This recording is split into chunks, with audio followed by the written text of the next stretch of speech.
اگر کوئی استاد بلا ضرورت کے غیر حاضر رہتا ہے تو یہ بھی جرم ہے، اور اگر سکول پہنچ کر کے وہ پڑھاتا نہیں، کلاس نہیں لیتا ہے تو یہ بھی جرم ہے۔ دونوں صورتوں میں بچوں کا نقصان ہو رہا ہے۔ وہ شخص جو استاد بنا اور وہ پڑھانے کے قابل نہیں ہے تو اس کا مطلب یہ خیانت کرے گا۔ وہ شخص جو بہت قابل ہے مگر ڈیوٹی پوری نہیں دیتا ہے، یہ بھی خیانت کر رہا ہے۔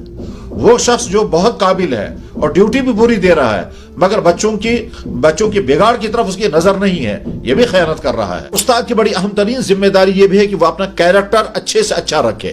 یاد رکھیں، استاد کا کیریکٹر بچے کے لیے آئیڈیل ہوتا ہے، نمونہ ہوتا ہے، بلکہ بہت سارے بچے تو استاد کی حرکات و سکنات کی بھی نقل کرنے لگتے ہیں، اور بعض دفعہ یہ شعوری طور پر ہوتا ہے، بعض دفعہ غیر شعوری طور پر ہوتا ہے۔ ہم جانتے ہیں ایسے اساتذہ کو بھی جو یہ کہتے ہیں کہ صاحب مجھے سگریٹ پینے کی لت لگی ہوئی ہے مگر میں کوشش کرتا ہوں کبھی بچوں کے سامنے نہیں پیوں گا کیونکہ اس کی وجہ سے وہ بھی اس بری لت میں مبتلا ہو سکتے ہیں۔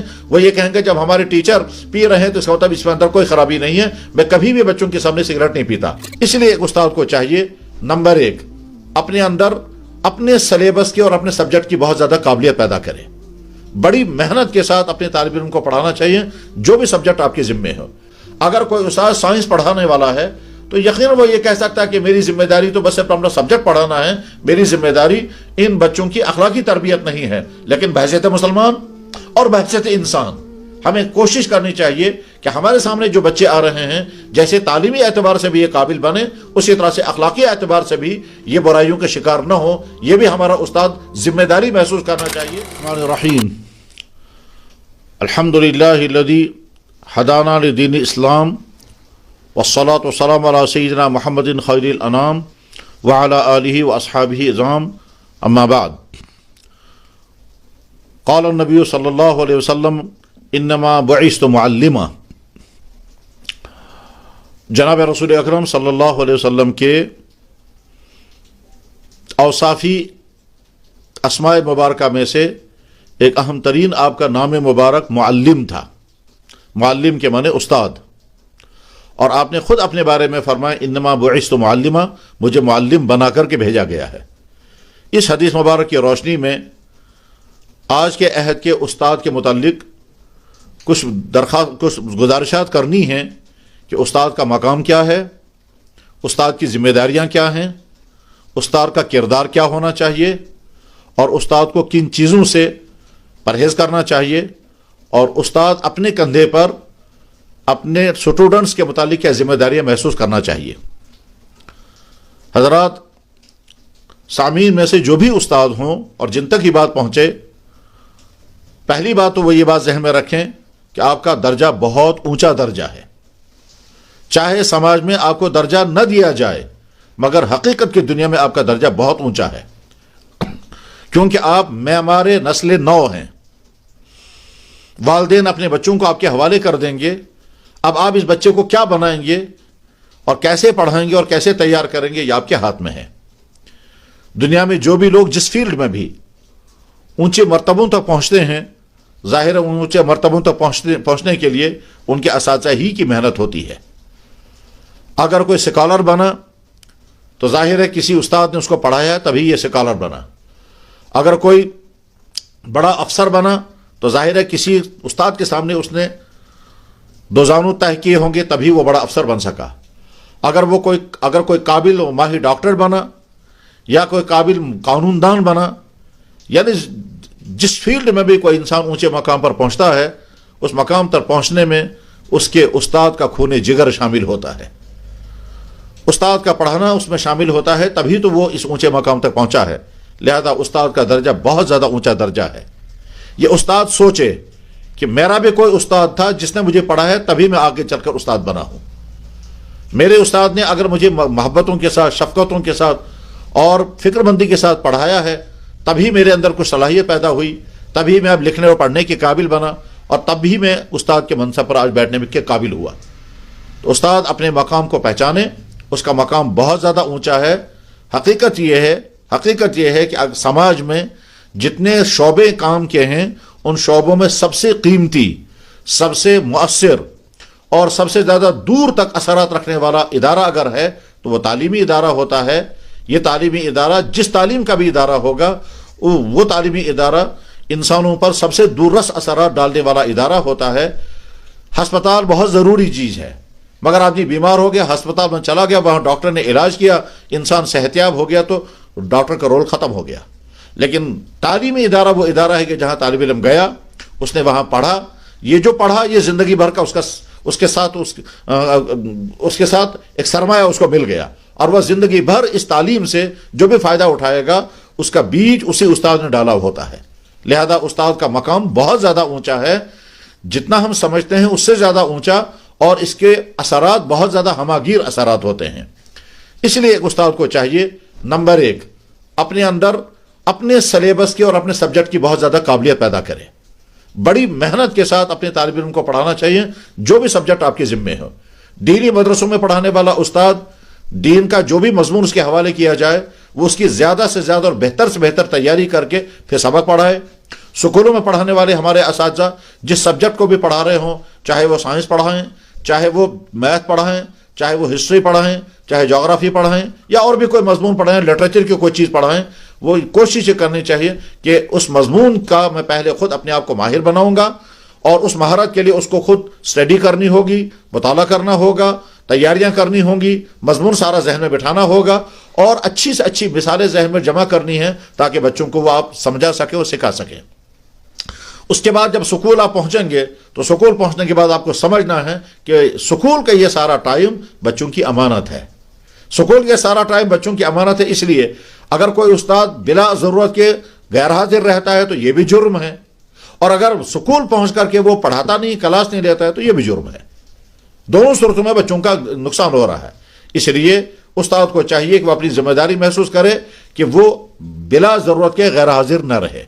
گھر کی معمولی مجبوریوں کی وجہ سے سکول جانا چھوڑ دے، یہ ہرگز صحیح نہیں ہے۔ وہ یہ سوچے کہ اگر اس کا بچہ کہیں سکول میں پڑھ رہا ہو اور اس بچے کے اساتذہ جو ہیں وہ اسی طرح سے سستی کریں اور پڑھانے کی ذمہ داری پوری نہ کریں تو اس کو کیسا لگے گا۔ بس ٹھیک اسی طرح سے وہ دوسرے قوم کے دوسرے بچوں کے لیے بھی اپنی ذمہ داری محسوس کرے۔ تو نہ تو بلا ضرورت کے غیر حاضریاں ہونی چاہیے، اور سکول پہنچ کر کے، ادارے میں پہنچ کر کے پھر آپ اپنا کام نہ کریں، اپنا سلیبس نہ پڑھائیں، اپنا سبق نہ پڑھائیں، تو یہ بھی ویسا ہی گویا افسوسناک عمل ہوگا جس کا نقصان اس بچے کو ہوگا۔ آپ سکول آ کر کے اپنا ٹائم سکول میں دے دیا، اس کی وجہ سے تنخواہ تو آپ لے لیں گے، لیکن جس مقصد کے لیے سکول آپ آئے تھے وہ مقصد اگر پورا نہیں ہوا، یعنی بچے کو تعلیم نہیں ملی، تو بچے کے لیے تو نقصان اس صورت میں بھی ہے جب آپ سکول آئے ہی نہیں، غیر حاضر رہے، اور بچے کے لیے اس صورت میں بھی نقصان ہے جب آپ کلاس میں آئے ہی نہیں، اور تو بچے کے لیے دونوں صورتوں میں نقصان ہے۔ اس لیے جتنا زیادہ ہمارا استاد پابند ہوگا اتنا زیادہ گویا اپنے بچوں کا حق وہ ادا کر رہا ہے۔ ہمیں یاد رکھنا چاہیے کہ جس چیز کی ہم تنخواہ لے رہے ہیں وہ تنخواہ دراصل ان بچوں کا حق ہے کہ ہم انہیں پڑھائیں، چاہے ادارہ کسی کا بھی ہو، چاہے وہ پرائیویٹ ادارہ ہو، چاہے وہ مدرسہ ہو۔ بہرحال ادارہ ہمیں جب تنخواہ دیتا ہے تو تنخواہ دینے کے معنی یہ ہے کہ آپ کا یہ ٹائم کلاس میں گزرنا چاہیے، درسگاہ میں گزرنا چاہیے، درس میں گزرنا چاہیے، تاکہ آپ وہاں پورا اپنا سبق پڑھا سکیں، اور اس سبق پڑھانے ہی کی عوض میں ہم یہ تنخواہ لے رہے ہیں۔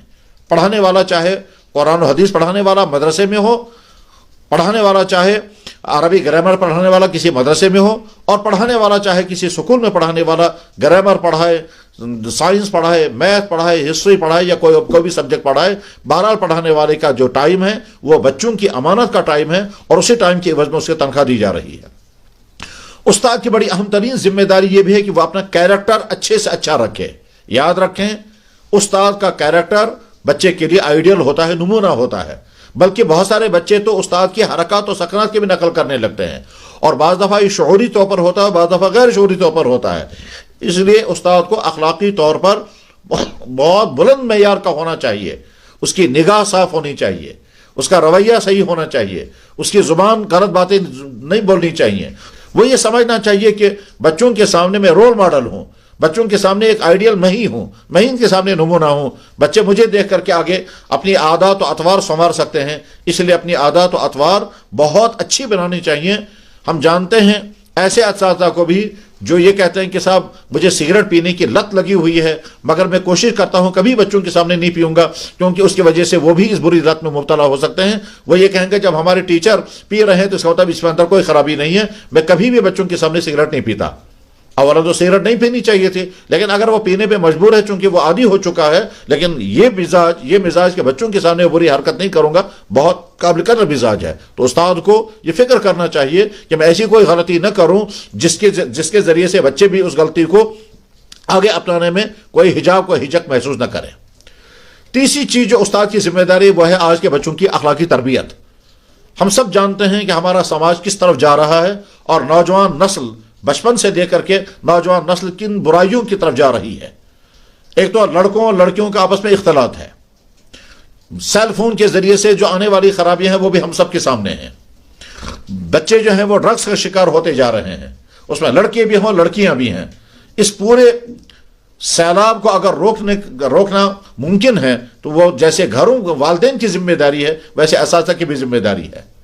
اگر کوئی استاد سائنس پڑھانے والا ہے تو یقیناً وہ یہ کہہ سکتا ہے کہ میری ذمہ داری تو بس اپنا سبجیکٹ پڑھانا ہے، میری ذمہ داری ان بچوں کی اخلاقی تربیت نہیں ہے۔ لیکن بحیثیت مسلمان اور بحیثیت انسان ہمیں کوشش کرنی چاہیے کہ ہمارے سامنے جو بچے آ رہے ہیں جیسے تعلیمی اعتبار سے بھی یہ قابل بنے، اسی طرح سے اخلاقی اعتبار سے بھی یہ برائیوں کے شکار نہ ہو۔ یہ بھی ہمارا استاد ذمہ داری محسوس کرنا چاہیے، اور 3 وجہوں سے۔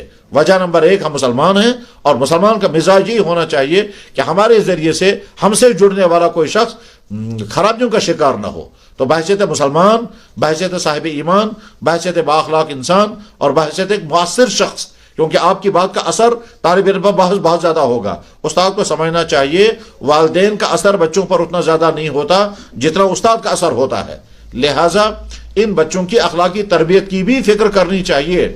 سوچنا چاہیے کہ اگر استاد دیکھ رہا ہے کہ میرا بچہ بگڑ رہا ہے، وہ اسموکنگ کی طرف جا رہا ہے، یا خدا نخواستہ کسی اور منشیات کی طرف جا رہا ہے، یا اس کی عادتیں بگڑ رہی ہیں، تو یہ استاد اپنے دینی ذمہ داری محسوس کرے، اخلاقی ذمہ داری محسوس کرے، اور ساتھ میں یہ سوچے یہ جس کا بچہ ہے یہ اس کے لیے درد سر بننے والا ہے۔ اگر میرا بچہ بھی اسی طرح سے بگڑ جائے میں برداشت نہیں کروں گا، میں گوارا نہیں کروں گا۔ اسی طرح سے مجھے یہ بھی برداشت نہیں کرنا چاہیے کسی اور کا بچہ بگڑ جائے، کسی اور کا بچہ برائیوں کا شکار ہو جائے، خرابیوں کا شکار ہو جائے۔ بہت سارے بچے جو ہیں وہ تعلیم سے کتراتے ہیں، اور ان کا مزاج پڑھنے کا نہیں ہوتا ہے۔ کامیاب استاد وہ ہے کہ جو ایسے بچے کو جو تعلیم سے کترا رہا ہو اور پڑھنے کا شوق نہ ہو، بدشوق بچہ ہو، اس بچے کے اندر تعلیم کا شوق پیدا کر دے، کامیاب استاد وہ ہے۔ اسی طرح سے جو بچہ ضدی قسم کا ہوتا ہے، کامیاب استاد وہ نہیں ہے جو اس کو ڈانٹ ڈپٹ کر کے ڈانٹتا رہے، بلکہ کامیاب استاد وہ ہے جو بچے کی ضد کو ختم کر کے اس کو علم کا شوقین بنائے۔ اور ساتھ میں یہ بھی ذہن میں چاہیے کہ استاد یہ سمجھے کہ میرے پاس یہ پڑھنے والے بچے آئندہ ہمارے سماج کے اہم ترین شعبوں پر پہنچنے والے ہیں۔ ان میں سے کچھ ٹریڈرز ہوں گے، کچھ لائر ہوں گے، کچھ ڈاکٹر ہوں گے، کچھ بزنس مین ہوں گے، کچھ بازار والے ہوں گے، کچھ بیچارے مزدور بھی ہوں گے، اور وہ سب آپ کے پاس سے گزرے ہوئے ہیں۔ اور مان لیجئے آپ کا رشتہ ان بچوں کے ساتھ ہمیشہ کے لیے قائم ہو گیا، اب موت تک وہ آپ کے اور آپ ان کے ہیں۔ جب بھی زندگی میں یہ آپ کے سامنے آئیں گے، یہ آپ کو کہیں گے میرا ٹیچر ہے، اور آپ ان کو کہیں گے میرا اسٹوڈنٹ ہے۔ یہ تعلق جو ہے یہ وقتی تعلق نہیں ہے، بلکہ یہ موت تک کا تعلق قائم ہو جاتا ہے۔ استاد بن گیا، اس کے بعد پھر جو شاگرد اس کا، چاہے وہ ایک دن کا شاگرد تھا، وہ ہمیشہ کے لیے اس کو شاگرد بن جاتا ہے، اور یہ استاد ہمیشہ کے لیے اس کا استاد بن جاتا ہے۔ تو ہمیں فکر کرنی چاہیے کہ ہم سے پڑھنے والے بچے تعلیمی اعتبار سے بھی قابل ہوں اور اخلاقی اعتبار سے بھی آئیڈیل انسان ہوں۔ آگے چل کر کے یہ کرپٹ انسان نہیں بننے چاہیے، یہ ظالم نہیں بننے چاہیے، یہ سماج کو دھوکہ دینے والے نہیں بننے چاہیے، یہ اپنے دین سے نفرت کرنے والے نہیں بننے چاہیے، یہ اللہ اور اللہ کے رسول کو گالیاں دینے والے نہیں بننے چاہیے۔ یعنی ہمارا استاد یہ فکر کرے کہ مجھ سے پڑھنے والا بچہ تعلیمی اعتبار سے بھی قابل، فکری اعتبار سے بھی صحیح، اخلاقی اعتبار سے بھی صحیح، اور سماجی اعتبار سے بھی صحیح، اور صحت کے اعتبار سے بھی صحیح۔ اگر استاد یہ دیکھ رہا ہے کہ بچہ ایسی چیزیں کھاتا اور پیتا ہے جن چیزوں میں ٹیسٹ تو ہے مگر صحت کے لیے وہ مضر چیزیں ہیں، استاد کو حق ہے کہنے کا یہ ساری چیزیں اوائڈ کرو، اس کی وجہ سے تمہاری صحت جو ہے برباد ہو جائے گی۔ ہمارا استاد اچھی طرح سے جانتا ہے کہ آج بازاروں میں بے شمار چیزیں ایسی ہیں کھانے پینے کی کہ جو ٹیسٹ کی حد تک تو بڑی مزیدار ہیں مگر آگے وہ صحت کے لیے بے انتہا مضر ہیں۔ استاد کہہ سکتا ہے ان بچوں کو کہ ان تمام چیزوں کو اوائڈ کرو۔ غرض یہ کہ استاد یہ ذمہ داری محسوس کرے کہ میں اپنے بچوں کی صحت، ان کے اخلاقیات، ان کا دین اور ان کی تعلیم، ان چاروں چیزوں کو اپنے بچوں کے اندر پیدا کرنے کی کوشش کروں گا۔ اگر ہمارا کوئی استاد ان اوصاف کے ساتھ استاد بن کر کے پڑھاتا ہے، یقیناً یہ بچے اس کا بہترین سرمایہ بنیں گے، اور بہترین سرمایہ جب بنیں گے تو زندگی بھر آپ کو ایسی خوشی محسوس ہوگی۔ یاد رکھنا چاہیے کہ استاد کو اپنے کامیاب طالب علم کو دیکھ کر جتنی خوشی ہوتی ہے کہ فلاں میرا اسٹوڈنٹ رہا ہے، وہ اتنا قابل بنا، وہ اس مقام پر پہنچا ہے، لیکن اس کے مقابلے میں اگر کوئی طالب علم کامیاب طالب علم نہیں ہوتا ہے تو استاد کو بھی غم ہوتا ہے، بلکہ بعض دفعہ استاد پسند بھی نہیں کرتا یہ کہنا کہ فلاں میرا اسٹوڈنٹ رہا ہے۔ لہذا اساتذہ کرام سے درخواست ہے کہ اپنی ذمہ داری کو محسوس کریں۔ آپ کی ذمہ داری بہت نازک، بہت اہم ہے، اور اس ذمہ داری کی میں اگر کوتاہی ہوتی ہے تو اسلامی اصولوں کے مطابق یہ استاد خیانت والا قرار پائے گا۔ جناب رسول اللہ صلی اللہ علیہ وسلم نے ایک موقع پر ارشاد فرمایا، جب آپ سے پوچھا گیا یا رسول اللہ قیامت کب آئے گی، تو آپ نے جواب میں فرمایا کہ جب خیانت عام ہوگی، جب امانتیں ضائع ہونے لگیں۔ صحابی نے عرض کیا، یا رسول اللہ امانت ضائع ہونے کا مطلب کیا ہے؟ تو آپ علیہ السلام نے فرمایا، جب عہدے نااہل لوگوں کے حوالے میں ہو جائیں گے تو خیانت ہو جائے گی۔ وہ شخص جو استاد بنا اور وہ پڑھانے کے قابل نہیں ہے تو اس کا مطلب یہ خیانت کرے گا۔ وہ شخص جو بہت قابل ہے مگر ڈیوٹی پوری نہیں دیتا ہے، یہ بھی خیانت کر رہا ہے۔ وہ شخص جو بہت قابل ہے اور ڈیوٹی بھی پوری دے رہا ہے مگر بچوں کی بگاڑ کی طرف اس کی نظر نہیں ہے، یہ بھی خیانت کر رہا ہے۔ جب آدمی استاد بن کر رہا ہے اور وہ اپنی ذمہ داری پوری نہ کرے تو خیانت کر رہا ہے۔ اللہ کے نبی نے فرمایا جب یہ مزاج عام ہوگا تو اس کے معنی یہ ہے کہ لوگ اپنی ذمہ داری کو پورا نہیں کریں گے تو وہی خیانت ہوگی، اور سمجھ آنا پھر قیامت آ جائے گی۔ استاد بننا بہت قیمتی منصب پر فائز ہونا ہے، چاہے آپ کے سامنے نرسری کے بچے کیوں نہ ہو، مگر آپ استاد ہیں۔ وہ بھی استاد ہے کہ جو ہائر تعلیم پڑھانے والا ہے، جیسے ہمارے مدرسوں میں وہ بھی استاد ہے جو اونچی کتابیں پڑھانے والا ہے، اور وہ بھی استاد ہے کہ جو نورانی قاعدہ پڑھانے والا ہے۔ دونوں استاد ہیں، دونوں کا درجہ ایک ہی ہے۔ اسی طرح سے وہ بھی استاد ہے جو نرسری کے بچوں کو پڑھانے والا ہے، اور وہ بھی استاد ہے کہ جو ایم اے اور ایم فل کے کلاسیں لیتا ہے۔ استاد دونوں ہی ہیں، دونوں کا ایک ہی درجہ ہے، دونوں کی حیثیت ایک ہی ہے، دونوں کے کندھوں پر ذمہ داری ایک۔ اللہ کرے کہ ہمارا استاد اپنی ذمہ داری کو محسوس کرے، اس کے نتیجے میں ہم سے پڑھنے والے بچے قابل بھی بنیں گے، بااخلاق بھی بنیں گے، باکردار بھی بنیں گے، اور اسلام کے لیے سرمایہ بنیں گے، اور قوم و ملت کے لیے بھی سرمایہ بنیں گے۔ وآخر دعوانا ان الحمد للہ رب العالمین۔